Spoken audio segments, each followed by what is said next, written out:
안녕하세요. 이베스트 투자증권의 염승환 이사입니다. 계좌를 신규 개설한 고객님께 요약집 주식 상품권 10달러를 드리는 이벤트를 진행합니다. 영상 하단 더 보기란을 통해 많은 참여 바랍니다. 네, 안녕하십니까. 이베스트 투자증권 염승환 이사입니다. 오늘 2023년 1월 9일 시장 함께 읽기 시작하겠습니다. 자, 오늘 이제 미국 증시에서 홍풍이 좀 불어서 오늘 좀 장이 좋은데 조금 후에 제가 시황 좀 말씀드리고요. 오늘 해드릴 내용은 일단 이제 동서양 장세 판단법에 비춰본 시황이고, 이것도 저희 회사에서 나온 시황, 자동차, 뭐 사실 그 현대 모비스 얘기고요. 그 다음에 기준과 순서라는 이제 이것도 약간 이제 종목 선정하는 뭐 방법에 대한 거라고 보시면 되겠고, 석유화학, 그 다음에 요게 이제 KT 스카이라이프 그 내용이더라고요.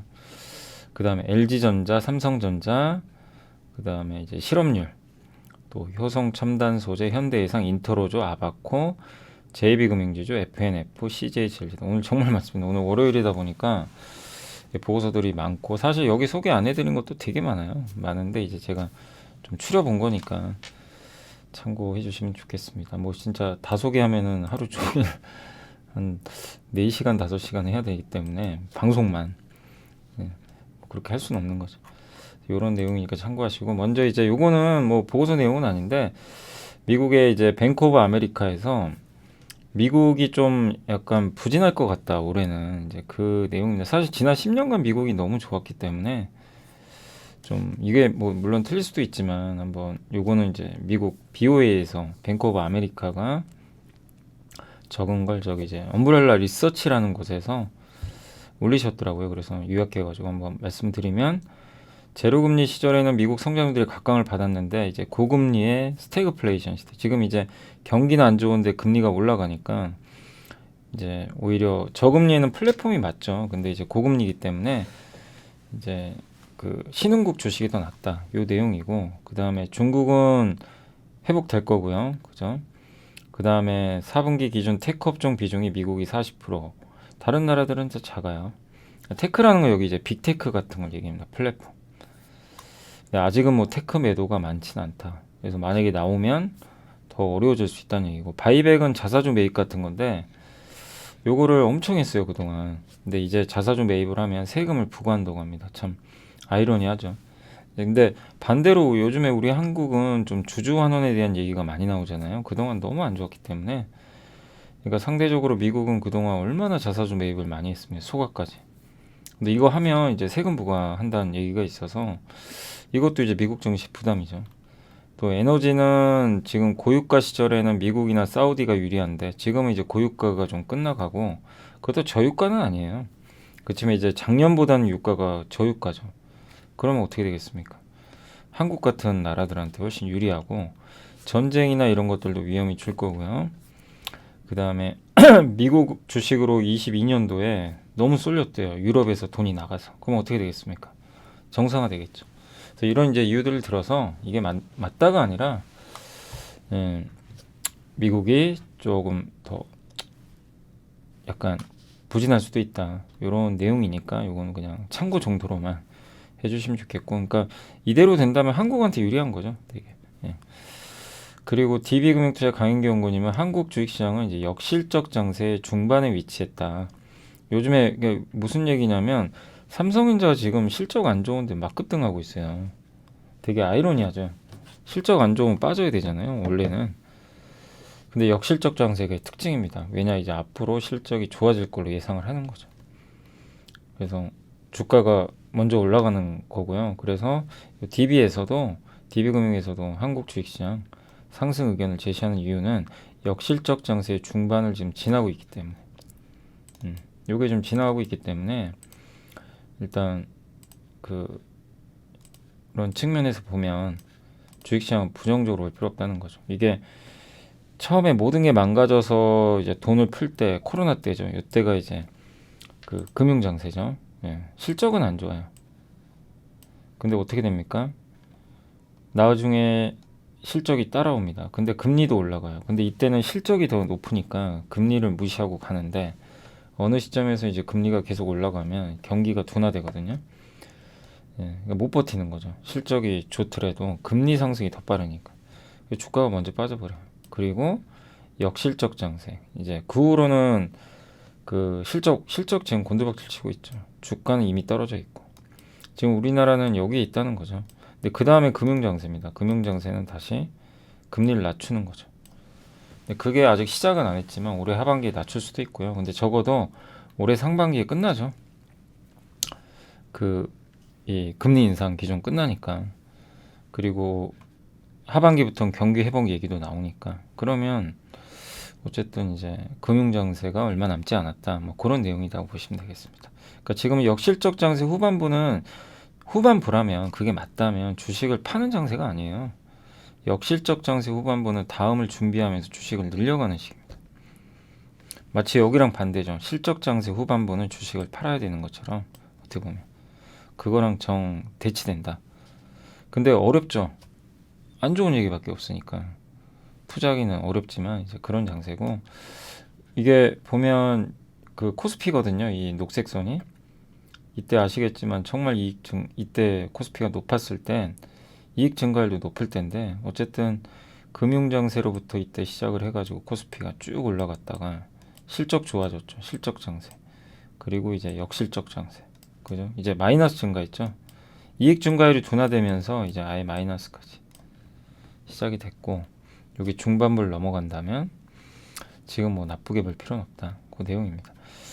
이제 저희 당사 의견인데 경기 침체는 지나가고 있고요. 사실 경기 침체가 끝나가고 있는 거 아닌가 고민이 필요하다. 왜냐하면 실질 임금 때문입니다. 실질 임금 뭐냐면은 임금 증가율 있죠. 그러니까 여러분들이 100만 원 벌다가 예를 든 거예요. 100에서 150만 원 벌어서 50% 증가했죠. 물가가 10% 올랐어요. 그러면 여러분 실질 임금은 40만 원 증가한 거죠. 그죠? 예. 근데 만약에 여러분들이 월급이 뭐 300에서 400이 됐어요. 근데 물가 상승률이 더 높아요. 그러면 실질 임금 마이너스면 어떻게 돼요? 소비를 못 해요. 요즘에 뭐 짜장면도 비싸잖아요. 그건 뭐죠? 내 실질 임금이 준 거죠. 네, 그러면 소비를 못 합니다.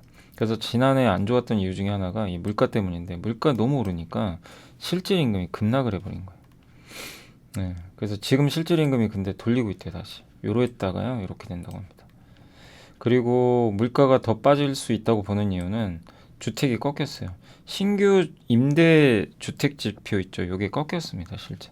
클리블랜드 연준이 신규 세입자 임대료 지수를 발표를 했는데 이게 이제 임차인의 임대료를 기준으로 측정을 하는 거거든요.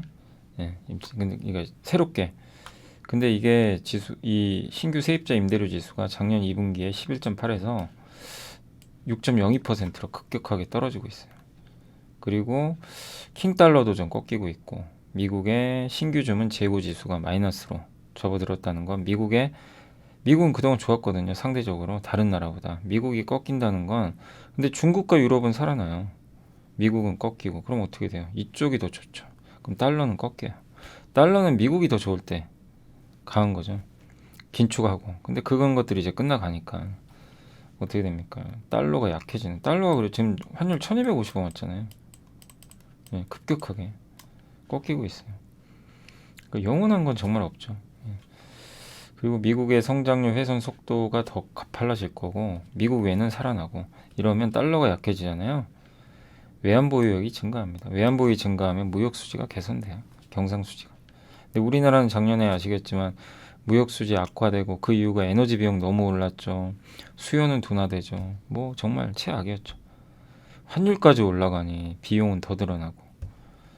근데 지금 올해는 어때요? 바뀌었잖아요. 유가 떨어졌죠. 에너지 가격 떨어지죠. 천연가스 떨어지죠. 달러 꺾였죠. 예. 나머지가 수요인데 저 수요 회복은 실질 임금이 올라가면 되거든요. 근데 그것도 지금 돌리고 있어요. 이렇게 되면 무역 수지 개선되고 외환 보유가 늘고 외국인 들어오고 그런 이제 조합입니다. 이게 다 연결돼 있는 거죠. 그래서 이제 그 비용의 정점을 지나가고 있고 중국 경기 회복으로 이머징 수요도 상승 중에 있고요. 그래서 이머징 스프레드 축소를 노린 자금이 그러니까 이머징이 그동안 안 좋았는데 요게 이제 이머징 쪽이 오히려 좋아지니까 자금 유입이 활발해질 시점이다. 그런 내용입니다. 이게 실질 임금입니다. 요 밑에 있는 게 여기 터닝하는 거 보이시죠? 밑에 실질 임금. 미국 시간당 이게 평균 임금 증가율인데 임금 증가율도 꺾이지만 물가가 더 많이 꺾여가지고 지금 그렇고요. 그래서 실질 임금 증가율은 사실 좀 올라 버렸어요. 여기서 한 번 더. 네, 물가 꺾이니까 터닝을 하고 있습니다. 그리고 미국의 주거지 비용이 요건데 아직은 안 꺾였어요. 근데 주택 가격이 급락하고 있어요. 후행적으로 따라가요. 2월부터는 아마 저거 꺾일 것 같고 신규 임대료 지수는 꺾여버렸어요. 실제. 그리고 외환보유액이 이렇게 달러가 약할 때 늘거든요. 달러가 약하면 늘죠. 우리나라한테 도움이 되는 거죠. 그래서 물가도 지금 떨어지기 시작했고 실질 임금 상승은 오르고 그 다음에 환율 하락, 유가 하락 이런 것들이 겹쳐서 한국한테 상당히 좀 긍정적일 수 있다. 그런 내용입니다. 그래서 우리나라 시장에 대해서는 좀 뭐 오늘 시장도 좋지만 나쁘게 볼 요인은 별로 없어요. 예. 자동차 레벨 3 킵에 자동차는 이제 첨단 ADAS 뭐 이런 것도 있지만 어쨌든 자율주행 레벨 3는 사람은 반드시 앉아야 되고 거기서 차가 알아서 이제 운행을 해주는데 우리가 돌발 상황에선 개입도 해야 되고 핸들도 잡아야 돼요. 그러니까 개입을 많이 해야 되는 건데 저기까지는 할 수 있어요. 근데 완전 자율주행 있죠. 운전석이 없는 거 그거는 당장은 안 되죠. 당연히 그것까지 생각했다면 그건 너무나 오버한 거고 이번에 핵심 그 CES 2023에서도 레벨 3가 핵심이다라고 나온 것 같습니다. 그래서 레벨 3 수준의 자율주행은 뭐 충분히 양산할 수 있거든요. 그 현대모비스가 이번에 퀄컴하고 반도체 공급을 받기로 했대요. 예, 자율주행 통합 제어기라고 하는데 여기에 들어가는 반도체를 그래서 인지 판단 제어 중에서 판단 있죠. 자율주행할 때 통합 제어하는 건데 여기서 뭐 브레이크를 밟을지 뭐 이런 것도 판단하는 역할이 있죠. 그 중요하잖아요. 이제 거기에 해당되는 부품이라 보시면 되겠고 근데 거기에는 엄청난 성능의 반도체가 들어가야 돼요. 판단을 해야 되기 때문에 사람의 뇌처럼. 그래서 여기에 뭐가 들어가냐면은 메인 칩이 MCU 있죠. 일반적인 자동차에 들어간 반도체가 MCU거든요. 그게 아니라 AP는 뭐냐면 우리 스마트폰에 들어가는 두뇌예요. 그러니까 스마트폰에 들어가는 고사양 반도체가 MCU는 되게 싸요. 저렴하고 개당 단가도 고사양은 아니죠. 근데 이제 여기서 AP로 이제 만약에 이게 바뀌게 되면 연산 능력이 급증을 하게 됩니다. 이걸 퀄컴 거 쓰겠다는 거예요. 그러니까 삼성 스마트폰에 들어가는 그 칩을 차에 넣어버리겠다는 얘기죠. 어떻게 보면. 근데 이런 AP를 제공하는 업체는 굉장히 적은데 아무튼 현대모비스가 이 퀄컴과 같이 이걸 개발을 해가지고 아마 다른 회사에 공급할 것 같아요. 현대차보다는. 그래서 퀄컴은 이미 다른 회사들과 협업을 하고 있는데 현대모비스도 다른 회사랑 아마 공급을 전제로 하고 있지 않을까 이렇게 보고 있는 것 같습니다. 근데 현대차는 이미 레벨 3부터 인텔하고요, 엔비디아 요 고성능 AP를 도입을 하는 걸로 지금 알려져 있고 만도가 설계했어요, 그걸.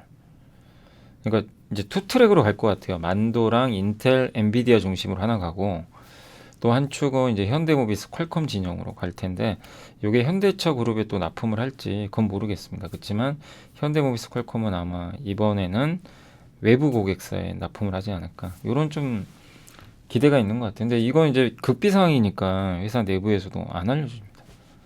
이렇게만 나온 거예요. 근데 현대모비스의 가치에는 당연히 긍정적이죠. 왜냐하면 현대차에만 납품하는 게 아니라 현대모비스가 저번에 벤츠에도 납품했잖아요. 다른 거 샤시 모듈인가요? 예. 그러니까 벤츠에도 이제 공급을 했는데 이렇게 외부 대형 자동차에서 공급을 하면 PER이 올라가요. 이제 그런 걸 좀 기대해 볼 수 있는 그런 좋은 뉴스가 나왔다라고 생각해 보시면 좋겠습니다. 그리고 기준과 순서인데 여기 PER 낮은 거에서 기업을 찾아서 투자해보자라는 내용이에요. 제가 읽어보니까. 근데 저는 이제 한 번 더 말씀드리고 싶은 게 여기 기업들이 나와야죠. PER이 다 낮아요. 근데 낮다고 그냥 사면 될까요? 투자하면 저는 그건 아니라고 봅니다.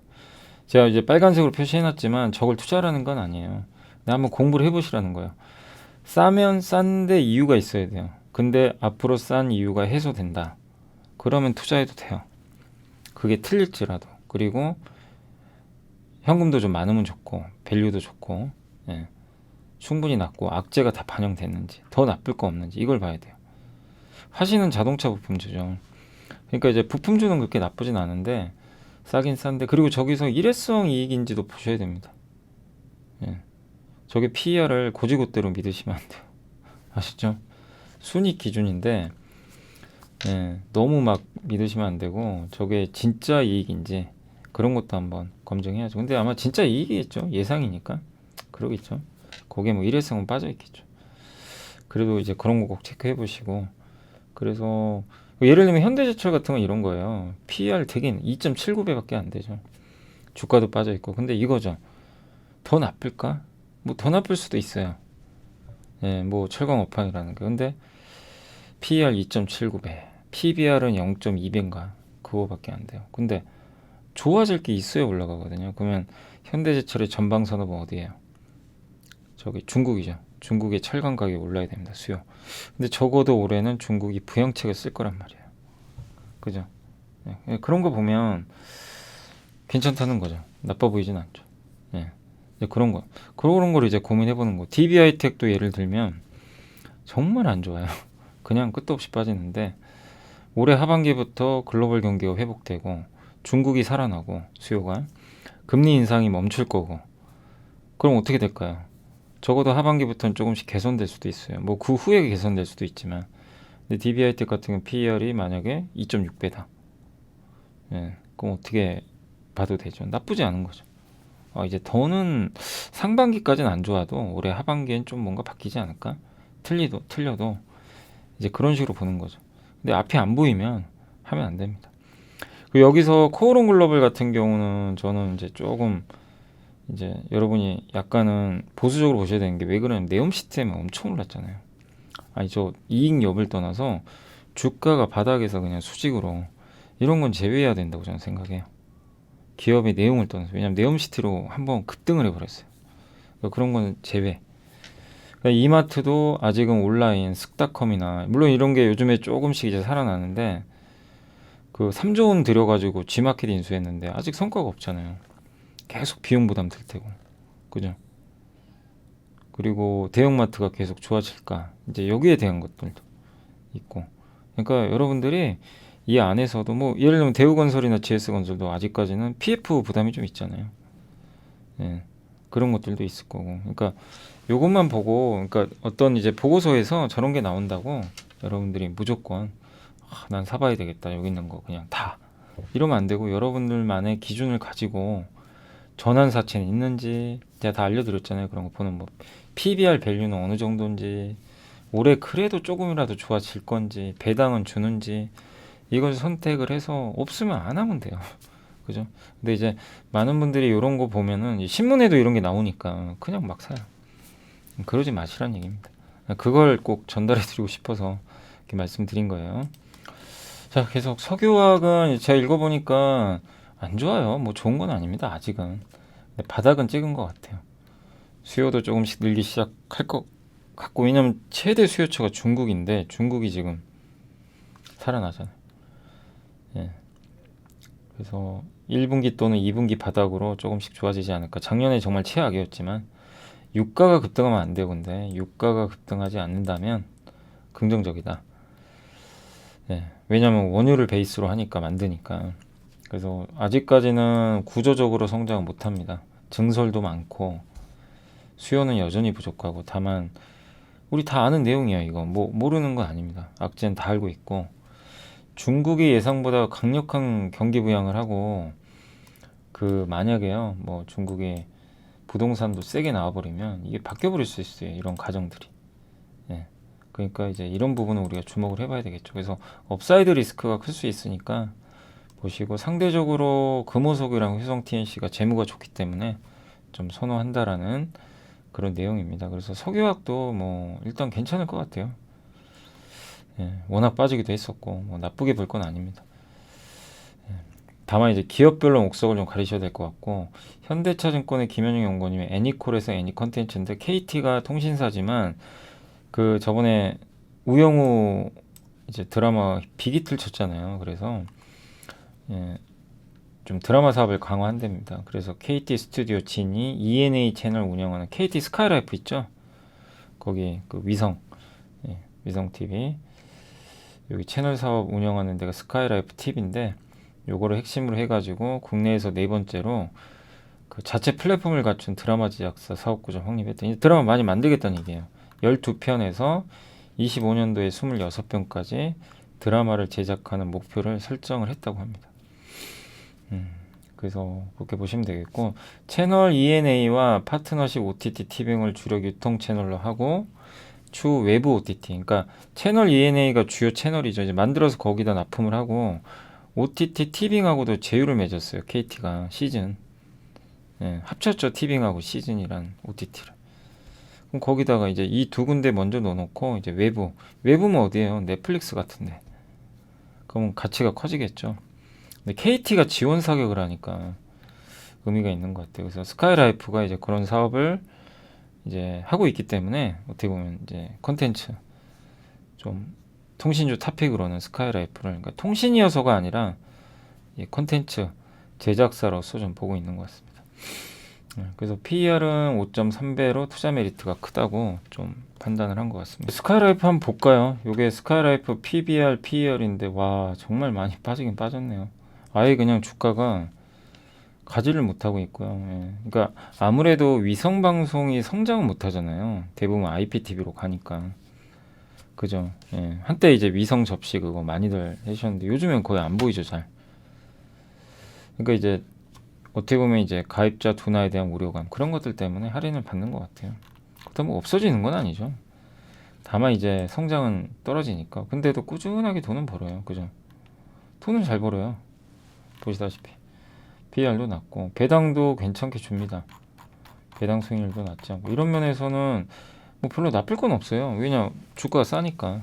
이 아이디어가 틀려도 그죠? 예, 이제 그런 면은 있고, 이제 여기서 우리가 봐야 될 거는 그거죠. 그 전환사채나 혹시 재무적으로 좀 부채가 많은지 한번 검증은 해봐야죠. 보시고 한번 보시면 이제 여기 순부채가 부채는 900억 정도 있어요. 예. 근데 이제 순부채 900억이어도 돈을 잘 벌기 때문에 뭐 이자 부담은 얼마 안 될 것 같습니다. 순부채는 좀 있어요.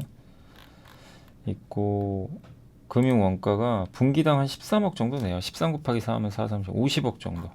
그러니까 연간 한 50억 정도는 이자를 좀 냅니다. 예. 근데 그래도 1년에 얼마 벌죠? 1년에 800억 버니까 큰 부담은 아니에요. 그래서 그거는 크게 문제될 건 아닌 것 같습니다. 돈을 못 벌 때는 항상 문제가 돼요. 돈을 못 버는데 부채가 많다. 그거는 심각한 문제죠.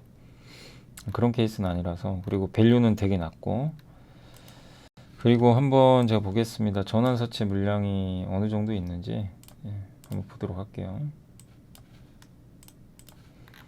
뭐 체크해 보는 거죠. 이런 식으로 배당은 많이 줘요. 미상환 이거 없어요. 미상환 전환사채 없음. 신주인수권 없음. 미상환 전환형 조건부 없음. 없습니다. 이런 거 이제 물량 부담은 없어요. 됐죠. 이런 식으로. 다만 이제 요 아이디어가 맞을지 안 맞을지 그건 계속 검증은 해봐야 되겠죠. 한번 공부는 해보시고. LG전자는 실적이 되게 안 좋았어요. 근데 LG이노텍 빼면 기대치에 부합했대요. LG이노텍 실적이 되게 안 좋을 것 같습니다. 역으로 따지면 LG이노텍 실적을 같이 반영하거든요. TV 적자 확대됐고 IT 여전히 안 좋고 이거 다 아는 내용이죠. 그래서 주가 안 빠지는 거예요. 자동차 부품 사업도 예상보다는 조금 악화됐어요. 그렇지만 올해는 좀 더 낫지 않을까 이렇게 좀 기대는 하고 있고요. 다만 이제 올해도 전체적으로 가전이나 TV가 크게 수요가 늘 것 같지는 않아서 영업 환경은 좀 열악할 것 같은데, 근데 올해 왜 나쁘지 않냐면 일단 물류비 운송비가 엄청 줍니다. 작년 상반기에 물류비 운송비가 엄청 올라갔잖아요. 근데 그게 지금은 올해는 다 꺾여버렸어요. 완전 폭락을 해가지고 비용이 완전 줄어들 가능성이 있습니다. 그래서 하반기부터는 좀 더 나아지지 않을까 이런 좀 기대감도 하고 있는 것 같고요. 수요가 근데 언제 늘어날지 모르겠어요. 그렇지만 어쨌든 PBR 0.72배, 자동차 부품 사업부에 대한 이제 성장 기대감 이런 거 있으니까, 그리고 언젠가 가전이나 저 PC나 이런 노트북이나 이런 수요는 또 늘어나요. 사이클 타거든요. 안 좋다가도. 그래서 결국 시간이 좀 해결할 문제다. 그러니까 LG전자를 뭐 나쁘게 지금 볼 필요는 없고요. 다만 뭐 그렇다고 바로 가긴 좀 어려워요. 애플카 이슈가 당장 있는 것도 아니고 애플카 뉴스에 너무 속으셔도 안 되고요. 계속 얘기 나오는데 제대로 된 건 한 번도 없었던 것 같아요 아직까지. 근데 무엇보다 PBR이 여기 바닥에 가 있어요. 그죠? 그러니까 이제 나쁠 건 없어요. 버티는 구간이에요. 근데 이제 제대로 추세 상승이 나오려면 가전에 대한 수요가 좀 느는 게 보여야 되고 자동차 부품이 원하는 만큼 성장을 해야 된다. 그래서 지금은 바닥을 다지면서 계속 좀 오르락 내리락 하면서 호재를 기다리는 그런 구간입니다. 그러니까 지금은 좋은 구간이에요. 단 시간이 좀 오래 걸린다는 거. 그걸 염두에 두시면 되겠고.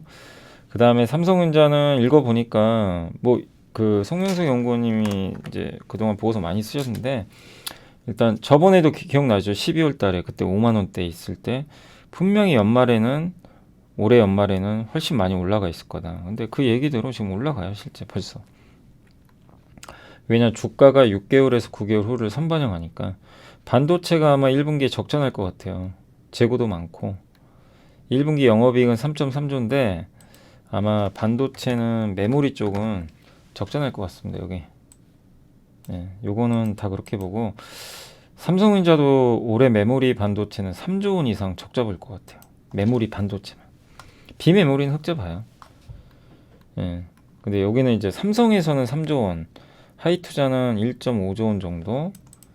1분기죠, 이거는. 그러니까 연간 전체로는 삼성에서는 3조 원 이상 보더라고요. NH투자증권은 1분기에만 반도체 2조 이상 적자 볼 걸로 예상하고 있고. 근데 대부분 하반기엔 좋아질 걸로 봐요. 그리고 이것만 있는 게 아니라 이제 반도체 주가에 동행하는 게 유동성 증감률이죠. 올해는 작년보다는 유동성 증감률이 올라갑니다. 왜? 올해 상반기 지나서 하반기에 금리 인상이 끝나요. 그럼 하반기에 유동성 증감률이 올라가면 이게 주가랑 연동되거든요.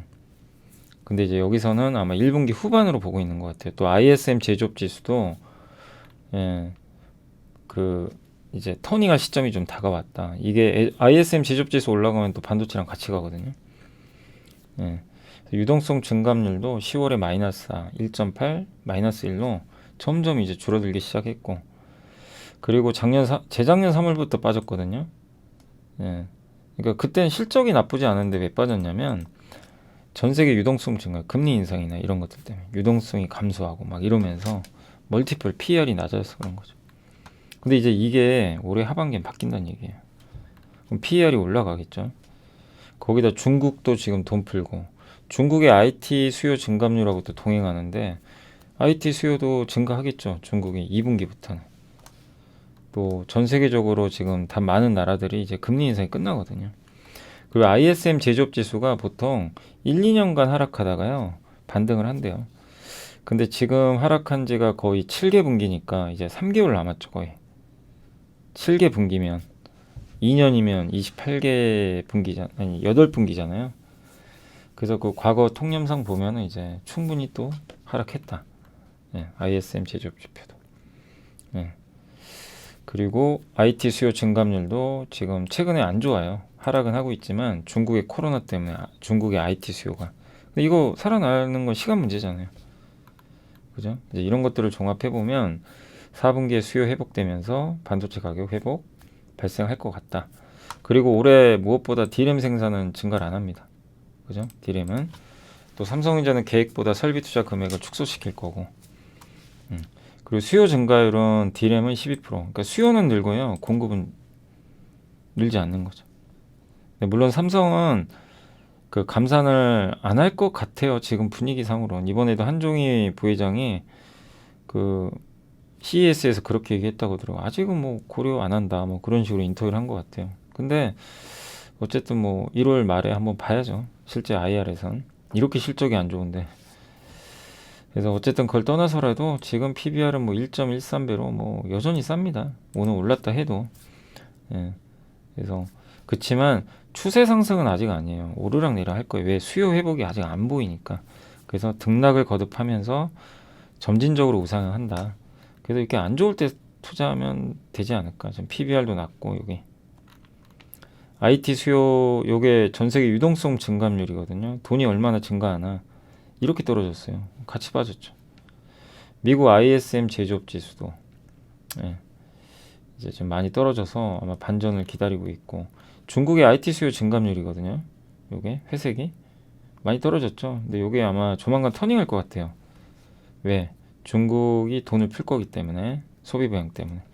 그리고 삼성전자 여기가 PBR이거든요. 거의 역대 저점이죠. 미중 무역 분쟁, 리만, 유럽 재정위기, IT 버블, ISM 제조업 지수도 2년 만에 터닝할 시기가 다가오고 있고, 여러 지표들이 다 이제 상승을 조금씩은 가리키고 있다. 지금 상승이 아니고요. 점진적인 상승. 그래서 지금 뭐 급하게 하지 마시고 막 쫓아가지 마세요. 지금 뭐 벌써 또 6만 원, 막 5만 5천 원에서 갔다고 쫓아가지 마시고 또 눌러요. 한 번씩. 그럴 때 투자를 단행하시는 게 낫지 않나. 단 이제 팔 이유는 별로 없어 보이는 게 여전히 싸고 보유는 해야죠. 예, 아직까지는 하반기 기대감 살아 있으니까 보유하시면서 또 한 번 내려온다면 기회를 포착해 보시면 좋겠습니다. KB증권의 이은태 연구원님은 고용의 골드락스. 이번에 증시가 이렇게 센 이유는 미국의 시간당 임금 상승률이 물가의 가장 고질병이에요. 그 연준 의장이 고용을 잡으려고 하는 게 임금 증가율이 꺾여야 되거든요. 그래야 물가의 마지막 펀치를 잡혀요. 재화 가격 떨어졌죠. 주거비도 이제 조만간 꺾여요. 아까 보셨지만 이제 꺾일 가능성이 높아졌고, 마지막 남은 게 요겁니다. 시간당 인건 상승. 요게 꺾여주면 돼요. 세 가지 퍼즐인데 그게 이번에 꺾여버린 거예요. 예상이 온대요. 4.6으로 증가했어요. 그러니까 이제 미국 증시가, 여러분들 놀라셨죠? 취업자 수가 늘어서 좀 걱정하셨잖아요. 아, 이거 악재 아니야 또? 고용 나쁘게 나와야 되는데. 근데 그 안에 시간당 임금 상승률이 꺾여버리니까 증시가 폭발해버린 겁니다. 그리고 주간 노동 시간도 떨어지기 시작했어요. 같이. 그러니까 고용이, 그 안에 세부 내용을 보면은 고용이 둔화되는 게 진짜 보인 거예요. 연준이 의도한 건 고용을 둔화시키는 게 목적이에요. 그래야 물가의 마지막 퍼즐이 잡히거든요. 그게 지금 보여버린 거예요. 그래서 미국이 급등한 거예요. 그냥 2% 괜히 오른 게 아니에요. 우리나라도 이렇게 오르는 이유가 그것 때문입니다.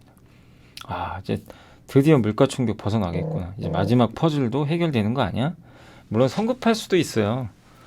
이거 하나 가지고 뭐 다음 달에 또 안 좋게 나올 수도 있는 거니까. 근데 이제 이제 시장은 희망회로를 좀 돌린 거예요, 지금은. 근데 만약에 다음 달에도 이렇게 똑같이 나온다. 그러면 이제 희망회로가 아니라 진짜로 갈 수도 있는 거죠. 그리고 이제 이건 뭐냐면 미국의 실업률이 밑에 있죠. 보시다시피. 고용을 망가뜨려야 물가가 떨어진다가 그동안의 공식인데, 보세요. 예, 실업률은 오히려 더 떨어졌어요. 근데 물가 떨어지잖아요. 고용은 좋은데 물가 떨어졌어요. 공식이 안 맞죠. 그러니까 이거잖아요. 고용을 망가뜨려서 실업률을 올리면 물가 떨어질 것이다. 근데 뭔 소리입니까? 물가는 떨어지고 있는데 이미. 고용은 더 좋은데. 안 맞는 거죠. 그래서 지금은 물가가 더 중요하다. 그런 의미로 생각하시면 좋을 것 같아요. 그러니까 꼭 이게 상관관계가 엄청나다 이렇게 보는 건 아닌데, 근데 왜 이게 중요해졌냐면 연준 의장이 계속 얘기를 하니까 물가 잡으려면 고용 꺾여야 된다 이 얘기를 하니까 고용은 안 빠지잖아요. 그러니까 이제 한 번씩 놀랬던 건데 이제 데이터로 보면 그런 우려감이 좀 해소되는 거죠. 자, 그렇게 보시고, 자, 그리고 효성첨단, 이제 기업을 말씀드릴게요. 효성첨단 소재는 4분기에 이익은 감소하겠지만 이것도 똑같아요. 탄소섬유인데 산업에 많이 들어가죠. 그래서 뭐 항공기, 골프채, 고급 자전거, 뭐 스포츠, 소비 살면은 좋아져요. 전방 산업. 그리고 또 이 수소 용기로도 들어가죠. 수소 보관 용기. 예. 그래서 신재생 에너지 쪽에도 들어가고, 그래서 탄소 섬유를 만드는 업체 중에 하나라 저는 장기적으로 효성 첨단 소재도 긍정적으로 보고 있는데, 다만 작년에 너무 많이 올랐죠. 재작년에. 그 주가 부러졌던 거고, 실적은 아직 안 좋아요. 그래서 시간 걸리겠지만 어쨌든 나쁘진 않을 것 같고요. 특히 또 효성 첨단 소재가 스판덱스도 하거든요. 의류에 들어가죠. 그러니까 중국이 소비 부양하면 수혜를 받을 수 있는 업체 중에 하나입니다. 근데 진짜 안 좋았어요. 너무 효성 첨단 소재. 근데 중국 소비하면 이제 우리가 뭐 화장품이나 그런 것만 생각하지만 석유화학도 좀 볼 필요는 있는 거죠. 거기 들어가는 의류나. 근데 보시면 이제 진짜 밸류 무릎까지는 왔죠. 무릎까지는 왔고, 물론 더 떨어질 수도 있어요. 근데 지금은 너무 이제 과도할 정도로 하락을 한 것 같습니다. 실적도 나쁘진 않은데 단 이 회사 단점이 딱 하나 있어요. 부채가 좀 많아요. 그건 근데 부채가 많아도 문제는 안 되는 게 돈을 잘 버니까. 연간 뭐 3천억씩 버니까. 그래서 돈 잘 벌 때까지는 크게 문제될 건 아닙니다. 현대해상도 지금 실적 나쁘지 않을 것 같고요. 보험료, 차보험료 내려가지만 실손보험료 올라가서 실제로는 증이익이고, IFRS 17이라 회계 기준이 바뀌어요. 그건 뭐냐면, 저도 좀 어려운 내용이긴 한데, 저도 이게 보험 보면 저게 도대체 뭔가, 뭐냐면 부채를 시가평가한대요. 그러니까 여러분들이 보험료를 내잖아요. 보험료를 내고 언젠가는 돌려받아야죠. 그죠? 뭐 사고가 난다거나 아니면 이제 만기 되면 돌려받거나 뭐 보통 그러잖아요. 그래서 내가 보험을 왜 듭니까? 미래를 대비하는 거죠. 무슨 일 나거나. 그죠? 그런 걸 대비해서 이제 들어두는 거고. 근데 자동차 보험 같은 경우는 돌려받는 건 아니죠. 사고가 났을 때만 돌려받는 거. 그리고 이제 대신에 다른 보험 같은 경우는 이제 내가 뭐 장기 보험 같은 거는 돌려받는 거죠. 어느 정도 입금을 하면. 근데 그런 게 다 부채입니다. 이 보험사 입장에서 뭐 돌려줘야 되잖아요. 그래서 부채로 잡는데 이거를 이제 시가평가를 한다고 하더라고요. 예. 이걸 이제 시가평가를 하면 자산이 그러니까 자본이 늘어나는 효과가 있다라는 얘기도 있더라고요. 그러면 이익이, 그러니까 어떻게 보면 그 회계적이지만 이익이 증가한다. 이렇게 보는 것 같아요. 그럼 어떻게 돼요? 주당 배당금이 증가한대요. 그럼 배당은 늘리겠죠. 그래서 긍정적이고, 또 요즘에 어떻게 보면 금융의 경쟁사인 요새 은행들이 난리가 났죠. 막 주주 환원하니 많이 막 이런 내용들 나오니까, 그럼 보험사들도 영향을 받지 않을까. 물론 이거는 그냥 보험사가 꼭 그런다는 건 아니에요. 근데 지금 주당 배당금 1,800원 전망을 하는데 현재 주가 기준으로 한 6% 정도 배당 수익률은 나온다라고 생각해요. 그래서 뭐 보험주들도요, 저는 괜찮다고 보는 게, 뭐 특히 현대해상 같은 경우는 되게 우량하고 또 고배당주잖아요. 예. 그래서 안 좋을 때 투자하시는 게 좋아요. 주가가 팍 부러질 때, 관심 아무도 없을 때. 1년에 꼭 한두 번은요, 은행 보험이든 이 고배당주들 있죠. 이번에 KTNG 보셨어요? 10만 원 갔다 8만 5천 원까지. 한 번 급락할 때 꼭 와요. 그럼 그때를 꼭 기다려주세요. 기다리셨다가 들어가는 거예요. 배당 받으러. 그래서 주가 올라가면 또 시세 차익 팔면 되고, 안 올라가면 연말에 배당 받으면 돼요. 그런 것도 일부를 하시는 게 되게 좋아요. 예. 되게 이거는 어렵지 않죠. 급락을 이용하는 거죠. 급락을 이용하고 대신에 안정적이죠. 배당 확보돼 있고. 회사가 뭐 이 고배당주들은 되게 안정적이잖아요. 돈을 잘 버니까. 성장은 없어요. 예. 대신에 안전한 그런 포트를 구축해 주는 거죠. 그러니까 그런 면에선 괜찮다라고 보고 있고. 안녕하세요. 이베스트 투자증권의 염승환 이사입니다. 계좌를 신규 개설한 고객님께 요약집 주식 상품권 10달러를 드리는 이벤트를 진행합니다. 영상 하단 더 보기란을 통해 많은 참여 바랍니다. 인터로저는 성장주예요. 한마디로 헬스케어고, 컨택트 일회용 렌즈, 하이드로겔 클리어 렌즈를 이제 수출을 하고 있고, 유럽하고 일본이 좋아요. 주력 수출처가. 그래서 환율 상승에도 재료비 비중이 낮아서 원가율도 크게 늘지 않았다고 합니다. 그리고 수익성이 좋은 실리콘 하이드로겔, 이 실리콘 소재를 쓴 건데 이렇게 되면 눈이 되게 편안해진대요. 오랫동안 착용할 수도 있고. 여기 그래서 마진이 좋아요. 근데 이게 상공장 수율이 늘어났는데 상공장에서만 저걸 만들어요. 저게 더 이제 증설도 했고, 그래서 올해 실적 32% 증가할 것 같고, 상공장 라인 추가 확보했고, 레버리지 효과, 굉장히 매출만 늘어나면 수익성이 좋아지는 거죠. 상공장 하이드로겔 제품 전용 공장이고 마진이 20% 높습니다. 그래서 이게 제가 실리콘 하이드로겔 이제 모르실 것 같아서 한번 검색해 본 건데, 가장 최근에 개발된 거고요. 산소 투과율이 높아서 눈에 편안함을 준대요. 그래서 오랫동안 착용 가능합니다. 장기간 착용 가능한 거죠. 그리고 이게 인터로저 실적인데 매출 총이익률 보시면 2020년 바닥으로 꾸준히 증가하죠. 올해는 더 좋아요. 예. 그죠? 그러니까 이거는 한마디로 개별 기업 이슈로 그냥 가는 거죠. 뭐 업황 이거보다, 전방 산업보다는요, 이 회사는 이제 콘택트 렌즈를 하니까 경쟁사가 아주 많은 것도 아니고, 이 회사 브랜드, 또 OEM, 제조 역량 이런 걸 이제 보고 공급을 하는 건데, 아무튼 꾸준해요. 네. 특히 일본, 유럽 이쪽 비중이 좀 높아지고 있습니다. 네. 그리고 무엇보다 주가가 안 비싸요. 이런 기업은 이익이 일정하잖아요. 안정적이죠. 이익이 안정적이고 뭐 장치 산업도 아니고 하니까 아주 뭐 엄청난 장치사도 많으니까 PER로 보는 게 좋아요. 근데 PER 기준으로 보면 어쨌든 최근엔 조금 올라왔는데 어쨌든 아직까지는 PER 밴드가 밑에 가 있죠. 그래서 아주 비싸다라고 볼 필요는 없습니다. 다만 이제 좀 최근에 또 올라오니까 약간은 뭐 조정을 기다리는 게 좋겠죠. 인터로저도 한번 볼까요? 어떤가 지금 상황이? 어느 정도 상황인가? 돈 잘 벌어요. 아, PBR, PER 다 바닥에 있네. 아예 그냥 바닷가에 있는데요. 역대 왜 이렇게 밸류가 낮죠? 이해가 안 가네요. 그죠? 아니 회사가 돈도 잘 버는데 저도 좀 약간은 저건 좀 이해가 안 가네요. 예, 아무튼 되게 저평가돼 있고요. 한번 볼까요? 부채가 많은 건가? 그건 아닌 걸로 제가 기억이 나는데 네, 한번 보도록 하겠습니다. 재무 분석 들어가서 재무 상태표.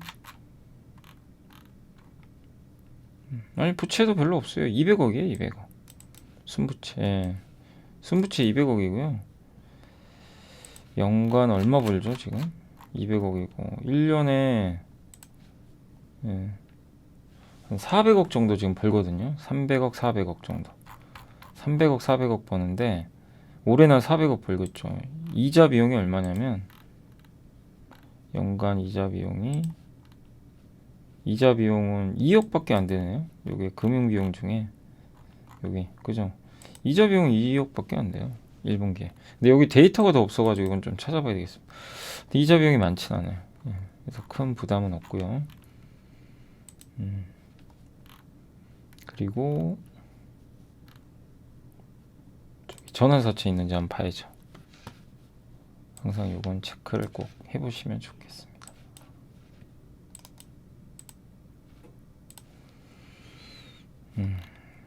증권의 발행을 통한 전환사채는 없네요. 미상환 전환사채는 없습니다. 이거 괜찮아요. 근데 주가가 되게 아무튼 저평가돼 있습니다. 성장하는데 매력이 있는 것 같고요.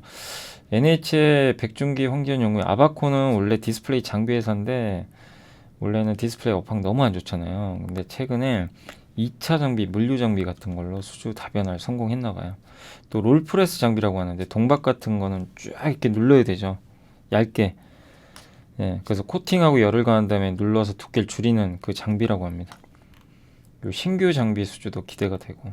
근데 이거는 이제 앞으로 수주가 늘 거라고 기대를 하는데 여러분이 체크하실 건 뭡니까? 진짜 느는지 체크를 해봐야죠. 이건 애널리스트 전망이에요. 수주 잔고가 는 건 맞아요.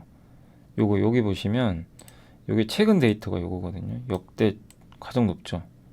증가했어요. 재무 구조도 좋고. 예. 다만 이제 밸류는 아주 낮진 않아요. 올라왔죠. 요거는 좀 아쉽죠. 한번 보시면 아바코도 보는 거예요. 자, 한번. 자, 현금성 자산 진짜 맞나? 자, 아바코도 한번 제가 볼게요. 자, 실적 한번 보고 이런 식으로 보는 거예요. 이제 아바코는 아무튼 장비 회사인데 검사 장비 2차 전지 비중이 늘면 좋죠. 디스플레이는 성장을 못하니까 지금. 그런 점에선 긍정적인데 그래도 그 안 좋은 환경에서도 적자 난 적은 없네요. 예, 근데 재작년에 98억으로 이익이 급감을 했어요. 예, 그래서 안 좋았고 1, 2분기 적자 나고 드디어 근데 3분기에 터닝했어요.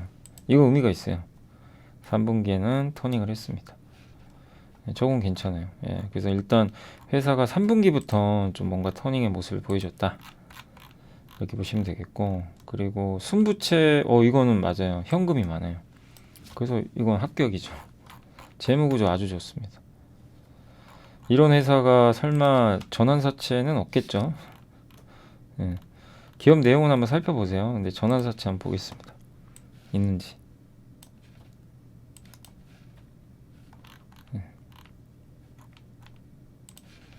전환사채가 있을 리가 없죠. 그죠? 예, 재무구조 여기 없다고 다 표시돼 있죠. 그리고 밸류에이션 어떤가요? 요새 오늘도 주가 오른 거 보니까 쫓아가면 안 될 것 같고 많이 올랐어요. 한번. 그죠? 이 회사는 옛날보다 높은 밸류 받아야 돼요. 왜냐하면 이제 요건 설명해드리면 옛날에 여기는 주로 디스플레이죠. 디스플레이는 PBR을 높게 못 받아요. 이 5개를 보면은 이 밑에 있는 게 사실 맞을 수도 있어요.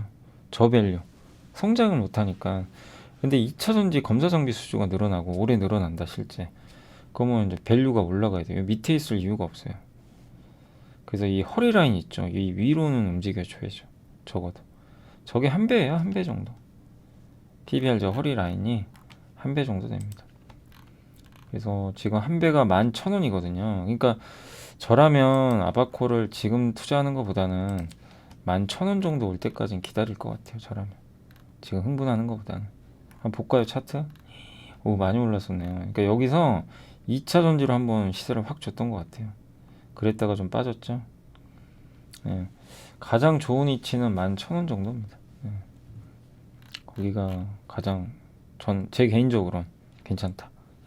예. 안 오면 올 때까지 기다리는 거예요. 그러니까 이런 걸 보고요, 여러분들이 이걸 딱 명확하게 정해놓으세요. 애널리스트가 아무리 좋은 얘기를 하건 뭐 보고서에서 뭐 아니면 제가 아바코 너무 좋아요 막 이럴 수도 있잖아요. 이건 정말 뭐 이제 2차전지 밸류 받아야 되고 PER도 지금 2차전지 따지면 싸고 재무구조 좋고 이익 턴어라운드 있고 막 좋은 얘기만 했어요. 예를 들면. 예. 근데 여러분이 딱 봤을 때 PBR 보니까 아 그래 좋은 건 알겠는데 지금 이미 또 장기 주가 올라가고 있고 월봉상 보니까 이미 또 예전보다 많이 올라와 있고 그죠? 큰 흐름을 보세요. 그리고 PBR도 싼 건 아니에요. 그럼 한 배 정도까지는 기다려야 되는 거 아니야? 이제 이렇게 생각할 수 있죠. 그게 11,000원 정도 되니까 그럼 이런 거죠. 내가 적어도 산다면 올해 실적이 좋아지면 BPS가 올라갈 거예요. 지금보다 11,000원이 아니라 올해 돈을 벌면 12,000원까지 갈 수 있어요. 그럼 12,000원에 한 배면 12,000원이에요. 이렇게 예상할 수도 있어요. 그러면 아 나는 최소한 12,000원 밑에서 사야지. 이제 이렇게 생각하는 거죠. 좀 비싸게 산다면 아니다 나는 진짜 보수적으로 11,000원에 살래. 기다리고 오면 사는 거고 안 오면 안 사는 거예요. 영원히 안 사는 거. 내 기준. 근데 나중에 기준이 바뀔 수는 있어요. 실적에 따라서.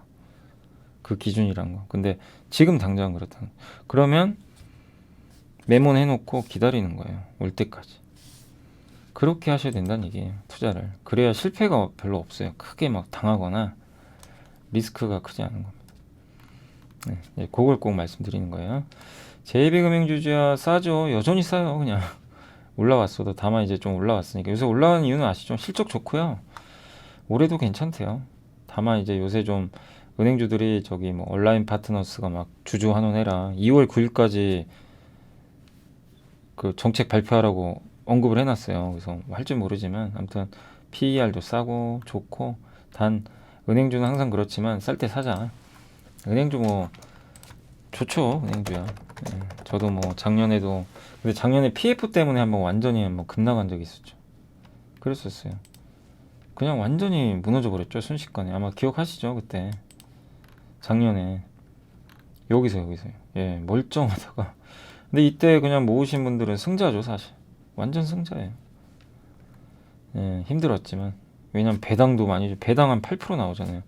이 회사는 아마 반기 배당 줄 거예요. 그래서 나눠서 주는데 그래서 반기 배당인 건 좀 염두해 두시고 다만 이제 지금도 싼 겁니다. 근데 여기에 은행주들은 이제 뭐가 붙냐면 그 은행주들은 이제 그것까지 붙는 거예요. 밸류에이션이 올라가요. 왜? 배당을 많이 준다고? 주주 환원을 해? 그럼 PBR을 올려버려요. PBR 0.2배 주던 걸 0.3배, 4배 줘요. 0.2배에서 0.4배면 주가 2배 가는 거예요. 근데 꼭 그렇다는 건 아닌데 이익은 사실 그냥 고만고만해요. 몇 년간은. 그래서 배당만 받는 건데 이 배당을 올려준다. 갑자기 가치 평가가 달라져 버리는 거예요. 외부 변수가 바뀌어 버린 거죠. 그래서 은행주가 지금 갑자기 성장주가 돼버린 거예요. 쫓아가지 마시고 왜? 아직 확정된 건 아무것도 없습니다. 그래서 기다리시고 또 기다리면요. 또 저거 만약에 안 되면 실망 매물 또 나올 수도 있어요. 잘못하면. 그래서 저는 지금 투자하라는 얘기는 안 해요. 보유 관점이지 신규 매수는 좀 늦었다. 그리고 FNF는 요게 제가 읽어보니까 지난주에 저도 왜 빠졌는지 몰랐거든요. 근데 이것 때문에 중국 한 MLB 유통상이 악성 재고가 있다고 언급을 했나 봐요. 진짜인지 모르겠어요. 아무튼 그런 보도가 있었대요. 악성 재고 있다. 그래서 연간 신규 오더가 없을 것 같다. 재고가 너무 많아서. 그래서 이걸 파악을 해야 되는데 단일 유통상이니까 저거 하나 가지고 전체를 해석하기는 좀 무리가 있고요. 요 애널리스트 의견은 도매상이 20군데고 악성 재고는요 1년치 이상이래요. 1년차 재고는 악성 재고 아니랍니다. 3년차 이상. 그래서 저것도 아니고 오더 증가율이 근데 어떻게 0%가 되냐. 신규 출점도 해야 되는데 왜냐면 올해도 150개 이상이 출점을 한대요. 그러면 여기에 새로 들어갈 거 아니에요. 그리고 봄 신상품까지는 오더가 확정이 됐고 그 다음에 가을 수주에는 이제 4월경에 이제 수주를 저 봄 상품 그 수주를 위해서 이런 뭐 약간 행사를 개최하는 것 같아요. 그건 작년 10월에 했고 올해 가을 거는 이제 4월경에 진행되는데 이제 그때 또 봐야 되겠죠.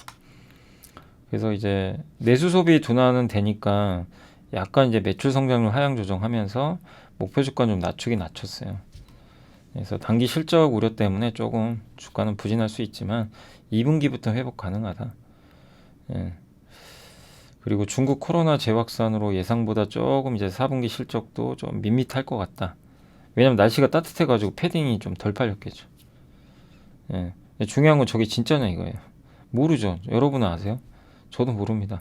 그러니까 이럴 경우엔 주주시라면 회사에 한번 전화해 보시고 회사에서 알려줄지 모르겠어요. 정확하게. 아무튼 이제 그런 거 물어보시면 돼요. 회사에. 뭐 안 알려주면 어쩔 수 없는 거죠. 예. 아니면 회사에서 어떻게 생각하냐 이렇게 물어보시면 돼요. 진짜 저런 거 그래서 주가 빠졌는데 저게 맞냐? 예. 반박할 생각 없냐? 이런 거 물어보시면 됩니다. 회사를 뭐라 그러시면 안 돼요. 전화해가지고 왜 빠졌냐 막 이러시면 안 되고 예. 논리적으로 얘기하시면 됩니다.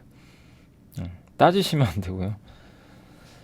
아무튼 업사이드가 리오프닝 가셔야 되면 클 것 같은데 근데 저 의견은 뭐냐면 저도 모르고 여러분도 모르고 애널리스트 분도 100% 몰라요.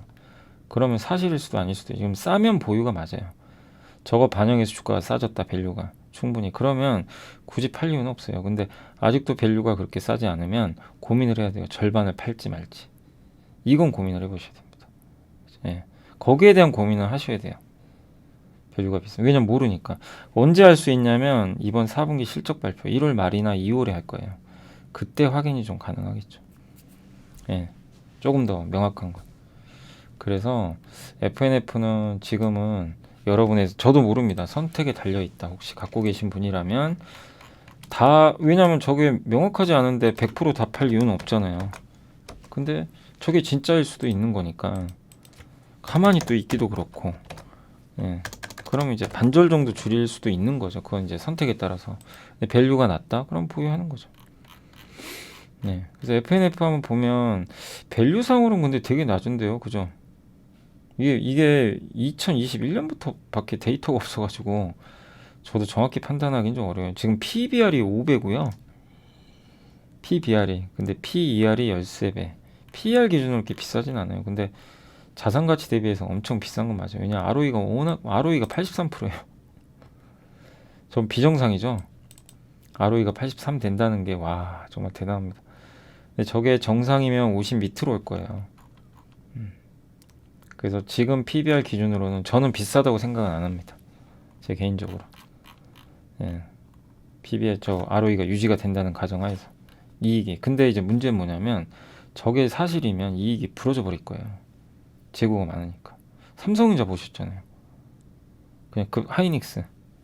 이 이익이 의미가 없어질 수도 있어요. 그래서 명확한 건 4분기 실적을 좀 봐야 됩니다.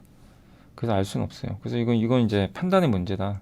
절반을 내가 축소하고 아니면 다시 사면 되고 아니면 지금 역대 밸류로는 그래도 싸니까 한번 확인될 때까지는 나는 좀 버텨보겠다. 그건 좀 결정을 해보세요. 예, 저도 뭐 죄송스러운 게 정확히 어떻게 될지 알 수는 없어요. 그러니까 일부를 줄이실 건지 아니면 나는 확인할 때까지 가져갈 건지 요거에 대해서는 조금 더 고민을 해보시면 좋겠습니다. 그러니까 어느 기업이든 다 똑같아요. 저기 꼭 FNF만 그런 게 아니라 저런 일은 또 발생해요. 내가 가지고 있는 다른 거에도. 그러면은 그래도 싸다면 보유하는 거고. 예. 근데 밴드상으로는 되게 싼 건 맞는데 절대 밸류상으로는 싼 건 아니에요. 왜냐면 PBR이 높기 때문에. 예. 그러니까 조금 애매하긴 합니다. 그건 좀 염두에 두시고. 자, 신한투자증권의 조상훈 연구원님이 CJ제일제당 목표가 50만 원으로 하향 조정했고요. 4분기 영업이익 추정치 대비해서, 그러니까 CJ제일제당 요새 주가 빠졌죠. 물론 음식료가 안 좋은 것도 있어요. 요새 막 반도체 가니까. 근데 실제 성장률이 좀 둔화되지 않을까, 이런 좀 우려가 있는 것 같아요. 실적이 아주 나쁘다는 아닌데 바이오 사업부가 조금 이익 성장이 둔화될 것 같고, 생물자원은 돼지고기 쪽이거든요. 여기가 가격이 떨어져가지고 적자가 날 수도 있다, 뭐 이런 얘기도 있는 것 같아요. 그리고 일본에선 PB 상품이 유행이고 불황이다 보니까 이런 것들을 많이 사요, 사람들이. 그럼 어떻게 돼요? 브랜드 가치가 높으니까 가격이 싼 제품은 아니죠. 그러니까 상대적으로 좀 부진하지 않을까, 이렇게 보는데, 그래도 브랜드 파워가 높으니까 선택할 사람은 선택한다는, 그러니까 장점 단점이 다 있는 것 같아요. 또 외식비가 비싸니까 CJ제일제당의 가공식품, 햇반 이런 게 더 많이 팔릴 수도 있죠. 그리고 이 곡물가는 떨어지니까 이것도 긍정적이고. 그래서 약간 이제 충돌돼요. 성장성은 둔화되는데 그래도 저렇게 마진 개선 가능하고 이익은 나쁘지 않거든요. 매출 성장은 둔화되는데 여기에 대한 충돌이 좀 발생하고 있다. 그래서 저도 이제 말씀드리고 싶은 건 저평가 맞는데 성장이 좀 안 나오니까. 근데 음식료가 성장주인가요? 전 뭐 굳이 음식료를 왜 성장주로 보는지. 왜냐면 음식료는 전 세계 인구가 고정돼 있고 우리나라도 고정돼 있기 때문에 성장은 나오기 어려워요. 신제품이 비기트치지 않는 이상. 유지죠, 유지. 그래서 뭐냐면 가격을 올리든가 원재료 가격이 떨어지는 그 마진 따먹기거든요. 어떻게 보면은 그게 더 중요한 것 같아요. 근데 제일제당을 성장주로 보고 이렇게 이제 매출 꺾이고 이래서 이렇게 판단을 해버리면 주가가 진짜 이 트랩에 갇혀가지고 못 가거든요. 근데 제일제당 본업은 음식료잖아요. 근데 어쨌든 근데 베트남 돼지고기 가격 약세, 사료첨가제, 아까 바이오가 사료첨가제인데 이거 성장 둔화, 가공식품 매출 둔화, 이런 것들이 이제 떨어지고 있다 보니까 이게 악재로 좀 작용하는 거 아닌가, 그런 좀 생각이 들어요. 그러니까 성장을 좀 기대했던 것 같아요, 시장에서. 근데 이제 그거 반영돼서 빠졌으니까 좀 지켜볼 필요는 있는 것 같습니다. 이제 지금 주가에서는 저는 제가 봤을 때 나쁘게 볼 필요는 없지 않나 싶어요. 제일제당도. 예. 그 시장은 매출 성장을 좀 원하는 것 같긴 한데 그래도 곡물가 떨어지고 주가도 워낙 이 브랜드 가치도 뛰어나니까 지금 주가는 좀 많이 빠졌죠. 여기 이제 오고 있어요. 거의 저점으로 0.7배, 한 8배 PBR. 그 다음 PER은 뭐 워낙 낮아 있고, PER이 몇 배죠? PER이 지금 잠시만요. 연간 PER 8배밖에 안 돼요. 그러니까 이게 저성장에 빠져들다 보니까 밸류를 못 받는 것 같아요. 매출 성장이 이제 둔화된다고 하니까. 그래도 돈 꾸준히 잘 벌고 PBR 낮고. 제가 못 가는 이유를 알 것 같아요. 이 기업. 아니 다 괜찮아요. 되게 돈 잘 벌고 좋아요. 저평가입니다. 이건 누가 뭐래도 분명히 저평가. 지금 올해 실적 기준으로는 여기까지 왔어요. 무릎 이하예요, 거의. 괜찮아요. 기회인데 이렇게 밸류를 낮게 받는 이유는요, 자본 배치에서 배당을 많이 안 줘요. 그러니까 제일제당도 고성장주 아니잖아요. 돈 잘 벌고 하니까 제 개인적인 생각은 이제 1년에 한 6천억 벌잖아요. 이 중에 일부를 좀 배당을 더 늘릴 필요가 있지 않나. 저는 그렇게 봅니다. 배당 수익률이 1%밖에 안 돼요. 1.299. 이거 가지고는 안 되죠. 그래서 제일제당은 좀 배당을 늘려줘야 좀 좋지 않을까, 좀 그런 생각이 듭니다. 아무튼 지금은 충분히 매력은 있습니다. 단 배당이 나와야 좀 더 좋지 않을까 싶고, 고용지표 이번에 둔화 조짐 발생을 했는데, 아무튼 고용지표 발표했는데 아까 잠깐 설명드렸지만 임금 상승률이 떨어졌고요. 경제활동 참가율은 늘었어요. 사람들이 이제 일자리 찾으러 나간 거예요. 제발 일 좀 해라 이거예요. 사실 연준 의장이 원한 건. 그래야 임금 상승률이 떨어지거든요. 왜냐면 사람이 없으니까 비싼 임금 주고 해야 되니까. 그리고 민간 고용도 둔화세가 역력화됩니다. 정부는 많이 고용을 하는데 민간 업체들은 고용이 꺾인 게 맞아요. 내용상으로는 고용 꺾였습니다. 그리고 비싼 임금을 주는데 다 꺾였고, 그 다음에 레저 관광 의료 서비스 상대적으로 낮은 임금이거든요. 여기만 늘었대요. 고용 압력은 둔화된 게 맞습니다. 근로시간도 감소했고, 그래서 물론 이게 경기 침체를 또 예고하는 거죠. 가계 소비 여력이 나빠질 수 있다고는 하지만 저는 아까 말씀드렸죠. 실질 임금이 올라가요. 왜? 물가는 더 떨어지니까. 그래서 나쁘진 않다. 그리고 SK증권의 안영진 연구원님 의견도 고용도 인플레 둔화 그림자가 보였다.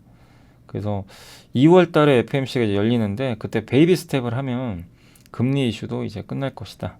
이런 내용을 좀 적어줬으니까 참고해 주시면 좀 좋을 것 같습니다. 자, 오늘 너무 길어서 이제 거의 1시간 됐는데 뉴스 중에 오스테인 플란트가 하나 있어가지고 정리해드리면 국내 한 언론 매체가 지난주 금요일날 갑자기 급락했잖아요. 오스테인 플란트가 이거는 만든 게 아니라 독일 카보의 임플란트 시술할 때 수술용 엔진이 있어야 돼요. 그거를 이제 임플란트에 끼워서 하는 것 같은데 그건 오스테인이 만드는 건 아니에요. 카보 걸 받아 쓰는데 그게 매뉴얼을 좀 잘못 적용했나 봐요. 신형 제품에 구형 매뉴얼을 끼워 넣어가지고 안 맞는 거죠. 그래서 벌금 받을 거래요. 물론 이거는 악재는 맞아요. 잘못한 거잖아요. 임플란트가. 오세 임플란트 잘못 아닌가요? 이 내용 맞으면 이후에 어찌됐건 카보 임플란트 수술용 엔진을 이게 판매가 안 된다 이거보다도 이제 저 임플란트 수술용 엔진을 구매해서 유통을 해주고 있는데 이게 매뉴얼을 수정 없이 해버린 거죠. 이거는 만약에 이렇다면 오스테 임플란트 잘못이겠죠. 벌금 5천만 원 받을 거래요. 판매가 되고 있다고 합니다. 그리고 사업보고서 허위 기재로 소송한 게 있는데 1억 정도라 영향은 크지 않은데 아무튼 2020년도 사업보고서에 뭔가 허위 기재가 있었다. 이런 소송이 일부 있었다고 합니다. 그래서 이 두 가지가 겹쳐서 급락한 건데 좋은 건 아니에요. 그래서 당분간 주가에는 좀 부정적이지만 왜 이런 실수를 하는지 모르겠어요. 굳이. 예. 어쨌든 요 언론 매체보다는 좀 너무 오바를 한 건 맞지만 그렇다고 오스테인 플란트가 잘했다고 할 수 없잖아요. 이거 그죠? 예. 소송은 지나봐야 아는 거고 그래서 약간은 좀 주가의 부담은 좀 될 것 같습니다. 그리고 애플 헤드셋 공개한다. 6월에 개최되는 세계 개발자 회의에서 공개한다. 예. 근데 뭐 이거는 뭐 올해 하반기에 나온다는 건 다 어느 정도 알려진 거라 일단 참고만 하시면 되겠습니다. 자, 그리고 오늘 시장 좀 말씀드릴게요. 이제 제가 오늘 좀 빨리 해야 되는 게 제가 오늘 오후에 또 저기 홍사원의 경제쇼 가야 돼가지고 그 시간 전에 방송을 끝내야 돼가지고요. 잘 안 끝나는데 미리 좀 할게요. 오늘 또 종합주가 지수 급등하고 있고요. 진짜 강세장 오는 건가요? 근데 V자 반등인데요, 지금 모두의 예상 다 깨고 그죠? 지금 V자 반등이에요, 갑자기. 네, 지금 보시다시피 오늘 50포인트나 급등했고 그 이유는 뭐 아까 설명드렸죠. 고용 둔화되고 반도체 이제 회복될 것 같고 중국 살아날 것 같고 달러 꺾이고 그렇다고 경기가 아주 나쁜 것도 아니고 이게 종합적으로 작용한 것 같고요. 오늘 보시면 외인 기관 이제 금투 들어오죠. 금투도 거의 다 팔았어요, 주식. 들어오죠. 여기 들어올리니까 그러면 내일은 좀 쉬어갈 수도 있어요. 저 금투 매수하는 건 너무 좋아하지 마세요. 그렇지만 어쨌든 이제 오늘 같은 급등은 이제 당분간은 끝이에요. 그래서 금투가 뒤늦게 다시 붙어서 급등하는 건데 저러면 약간 속도 조절합니다. 그래도 강세장은 이어지겠죠. 왜? 외인, 투신, 연기금이 안 팔면 상승은 계속 이어져요. 다만 이제 급등이 아니라 천천히 가는 거죠. 그걸 염두에 두시면 되겠고 오늘 섹터 쪽으로도 당연히 외국인들은 전기전자 집중 베팅하고 있습니다. 그리고 오늘 가장 좋은 거는 화학업종 좋죠. 오랜만에. 예. 송원산업, 한화, 롯데정밀학 좋고 그 다음에 섹터로는 인터넷 오늘 뭐 네이버 카카오 네이버 좀 20만원 넘었으면 좋겠고 타이어도 좋네요. 오늘 오랜만에 효성 TNC, 효성 첨단 소재, 금호석유까지 다 좋습니다. 이게 석유화학도 이미 예고된 상승이에요. 왜냐하면 중국 경기 좋아지는데 석유화학에 안 갈 수가 없죠. 소외를 받았던 거죠, 뭐 그동안. 단 구조적인 상승은 아니니까 그건 염두에 두시고 다만 이제 좀 당분간 회복은 될 것 같고 그 다음에 오늘 로봇주는 삼성에서 뭐 로봇 한다 뭐 이런 올해 연내 출시한다 이래서 가는데 흥분하지 마시고 또 예 조금 조심해야 됩니다. 저런 건 좋은 건 아닌 것 같아요. 테마로 그냥. 그리고 석유화학 올랐고 항공주도 좋고요. 오늘 뭐 다 좋네요. 그냥 예. 반도체 좋고 삼성, 하이닉스 좋습니다. 자동차도 오늘 좋네요. 오늘 현대, 위아, 기아 뭐 현대차 좀 가야죠. 그죠? 조선주도 오늘 괜찮습니다. 아, 현대중공. 저는 이제 개인적으로 한국조선해양은 이제 좀 리스크 많이 없어졌죠. 다행이죠. 예. 상장 안 한다고 하니까. 백화점도 좋고 면세점이겠죠. 현대백화점이 정말 오랜만에 급등하네요. 여행주도 좋아지고 있고 IT 대표주 다 좋습니다. 오늘 LG전자가 실적 뭐 안 좋았지만 이미 반영돼서 좋고 풍력주도 진짜 오랜만에 좋은 것 같고요. 2차전지가 그동안 너무 안 좋았는데 드디어 2차전지도 LG엔솔이 한 4% 급등하다 보니까 좋은 것 같습니다. 화장품 회사들도 오늘 다 괜찮고요. 예. 많이 CNC 인터가 확실히 그때 우리 공부 많이 해봤죠. 저도 요즘에 좀 안 봐가지고 어떤지 모르겠네요. 어우 많이 올랐네요. 오르긴. CNC 인터가 그 이제 색조 화장품 OEM이죠. 그거랑 아이패밀리 SC 뭐 이런 기업들 또 코스맥스 그 다음에 하나가 갑자기 기억 안 나네요. 그 용기 만드는 회사 있죠. 연우 말고 연우도 있고 한데 그 이름이 기억이 안 나네요. 갑자기 용기 만드는 회사 중에 뭐였죠? 네.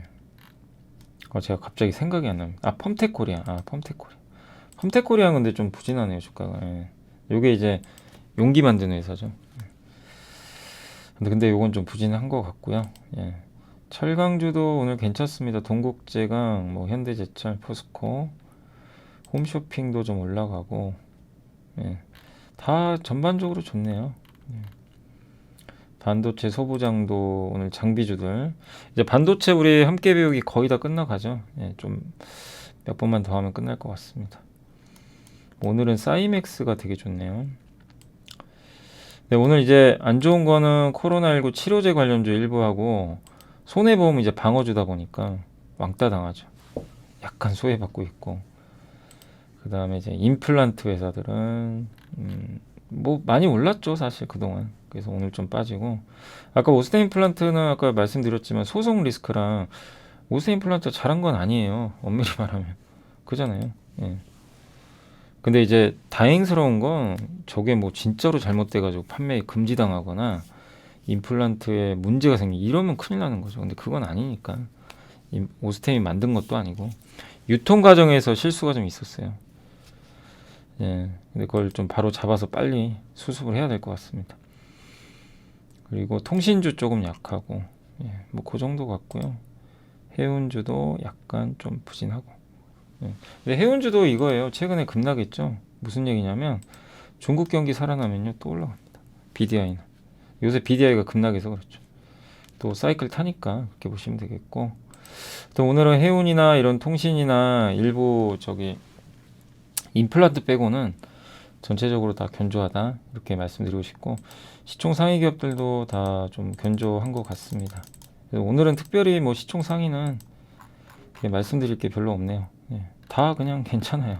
특별히 빠질 건 없고 보험주나 이런 것들이니까 아무튼 좀 더 상승이 이어지겠지만 여러분들 흥분하지 마시고 또 오르면 오르는 대로 또 조심해야 됩니다. V자 반등 나오지만 항상 언제든지 대밀릴 수 있어요. 왜냐 아직 수요가 확인된 건 아니에요. 그래서 투자를 하실 때는 항상 급락할 때 무서웠잖아요. 저번 지난주 월화 기억나세요? 2200 깨지고 얼마나 무섭습니까? 근데 결국 그럴 때 안 사면 수익이 나기가 어려워요. 확인하고 산다? 쉽지가 않아요. 예. 항상 이제 많은 사람들이 확인하고 사세요. 이러지만 진짜로 하는 거는 달라요. 그죠? 여러분도 해보셔서 아실 거예요. 확인하고 산다. 그럼 지금 아직도 사면 안 돼요. 확인된 게 없으니까 명확하게. 예, 뭐 실적 확인하고 사야 된다. 그러니까 어려워요. 그래서 지금은 밸류가 싸니까 확인도 중요한데요. 내려와서 급락한다. 그러면 선제적으로 투자하는 것도 괜찮다. 다만 지금 또 최근에 워낙 올랐으니까 이럴 때는 또 쫓아가는 건 늦었으니까 기다렸다가 또 한 번의 조정을 기다려 보시고 다만 지금도 주가가 비싼 건 아니에요. 지금도 여전히 한국은 상당한 저평가입니다. 예, 그래서 조정이 좀 언제 나오면 그럴 때 한번 타이밍을 노려보시면 좋겠고 역시 많이 오른 거보다는 계속 못 오른 거 위주로 보시면 좋겠습니다. 자, 오늘 제가 시간 관계상 좀 일찍 끝낼게요. 좀 죄송스럽고 오늘도 그래도 1시간 넘게 했네요. 자, 아무튼 오늘 좀 내용이 많아서 내일 또 혹시 못한 게 있으면 내일 또 한 번 더 다뤄보겠습니다. 자, 오늘 감사드리고 저는 내일 뵙겠습니다. 감사합니다.